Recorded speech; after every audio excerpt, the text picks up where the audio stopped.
It's as if we've all been given a script to read. And the script goes, hip hop artists sometimes degrade black women, glorify death and drugs, but they're only speaking the world that they know. And they ultimately move past that and give money to charity and give back and employ hundreds who no longer have to sell drugs, pimp, and rob. And once that script is recited by various people, because I'm getting a lot of it, it's like a mantra. The world just gleefully goes back to their originally scheduled programming. We're all lulled to sleep, and the issues with blacks that are addressable without the system helping us are pushed back underneath this rug for another decade or so. So I just want to examine the script for a minute, if you don't mind. Number one, it's amazing to me that nobody denies that many hip hop artists degrade black women, glorify death, and glorify selling drugs. They don't even deny that. And then they read the script and they say, because it's the only world they know. They had no other choice. So I just want to pretend for a second that the script that you read is actually accurate. Let's say it is accurate. They had no other choice. Does it mean that it's acceptable? There's a difference. Even if they had no other choice, does it mean it's acceptable? Let me just back up. They glorify, not just tell the stories of, but they glorify degrading black women, our women. They glorify killing. They glorify selling drugs to uncles, aunts, men, women, children. This isn't like glorifying Snicker bars or sugary sodas or Marvel movies. If this is the only world that they know, then we've got to agree that we've got to change that world. But over everything, we shouldn't just accept it. But I want to pose another thing. Is it even true? Is there literally no one else in their entire community that are hardworking and dignified? Of course there are. Are there no churches, mosques, or community centers where our youth can get direction? Of course there is. The drug game, the whole degradation of our own people, it is a choice. I didn't say poverty is a choice. I said the drug game is, and it's a horrible one. It strips us of our conscience, our dignity, our dreams, and ultimately our very lives. And we know where this script comes from. Years of brainwashing, years of conditioning, years of oppression from a white supremacist system.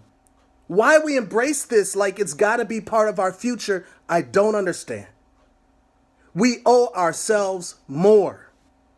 We owe our sisters more. We as an entire community deserve more. Our ancestors deserve more. This script is constantly reinforced 24 hours a day through media, through radio, through the TV, through internet. It's the reason potential and family guidance, it's the reason parental, I should say, and family guidance will never be enough, y'all. Our 7-year-olds have smartphones now, and our families are already weakened as it is. This is going 24 hours a day. Parents got to work. They got to come home from work. They got to cook dinner. They got to do all of this. And they might have 30 minutes to 2 hours in a day to talk to their kids. And that's competing against 24 hours a day media bombardment. As a hip hop artist, hip hop is the most powerful it has ever been in its history. These glorified destructive behaviors have been normalized through the music and through the media, and it has basically become synonymous with blackness. I go overseas and people think blackness is that. That's all they know. If they've not traveled to America to see it for themselves, that's all they know. Our doctors, our lawyers, our celebrities, our scientists, our skilled laborers, and even our elites like President Obama or Oprah Winfrey. Oprah 2020, by the way, I'm joking, I know she's not running, have had to embrace this same script. They've had to embrace the people that talk about this script, because if they don't, there's no way to reach our people. You can't even talk about this issue without getting crucified. Our contemporary hip-hop heroes have primarily become rich by glorifying these behaviors. And even when a few evolve, just a few, most don't connect their ties with that world. You mentioned Malcolm X. Malcolm X used to be this, that, and the third. I understand that. But he disconnected with that world and became another man. That's the man we all praise. We understand he evolved. But when you evolve, you disconnect and you tell people the right way to go. You don't praise the old way that you used to be. People keep approving the same script. And his glorification of selling drugs leads our youth to a carte blanche acceptance of illegal activity. It's a gateway to being around the wrong crowd, to illegal possession of firearms, to violence, and ultimately to prison or death. Y'all, come on. It impedes our voting power. It impedes our progress as a people. And I know many of you understand the truth. Millions of you do. And some of you are afraid to speak out about it. And some of you, and I thank you, I salute you, have been given my posts and other posts like this props.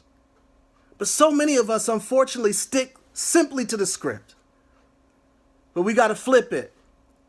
It's not only false, it's not only shallow, but it's dangerous. And lastly, I've been hearing these rumors that I beat women. I never beat any woman, nor my queen, my wife. And if my queen of 27 years, another rumor I heard, if my queen of 27 years is white, then I must have missed it. Because she ain't. So anyway, there you go. That's my queen. So if she's white, I must have missed this. I love y'all. Hey, y'all. The ancestors are speaking. Let them speak. Peace.